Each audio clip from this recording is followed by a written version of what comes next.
As part of cost of living crisis campaign, I'm going to interview my local greengrocer who will tell me how the crisis has impacted him and his business and customers. Come with me.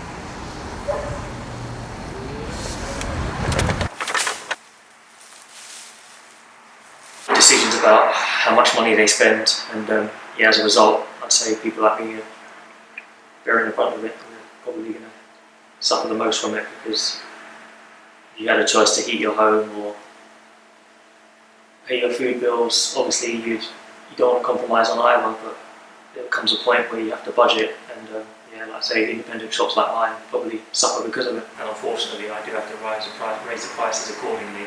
But obviously, I do try to swallow that as much as I can, but with some things it's inevitable you have to raise. But obviously I don't look to make a policy of it, but when your hands are tied, you're forced to do it.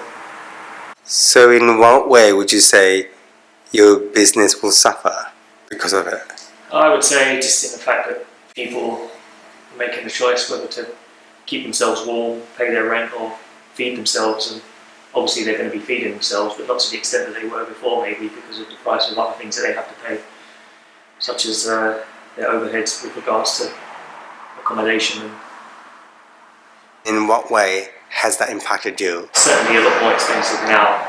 The price of energy's gone up. My electric bill is more. I'm definitely paying more than I was prior to the energy price cap increase. Definitely suffered adversely from it. But there's always going to be other businesses that are in a worse position than I am. You look at food places, restaurants, they're obviously going to be a lot more heavily impacted by it because they're more energy intensive than I am.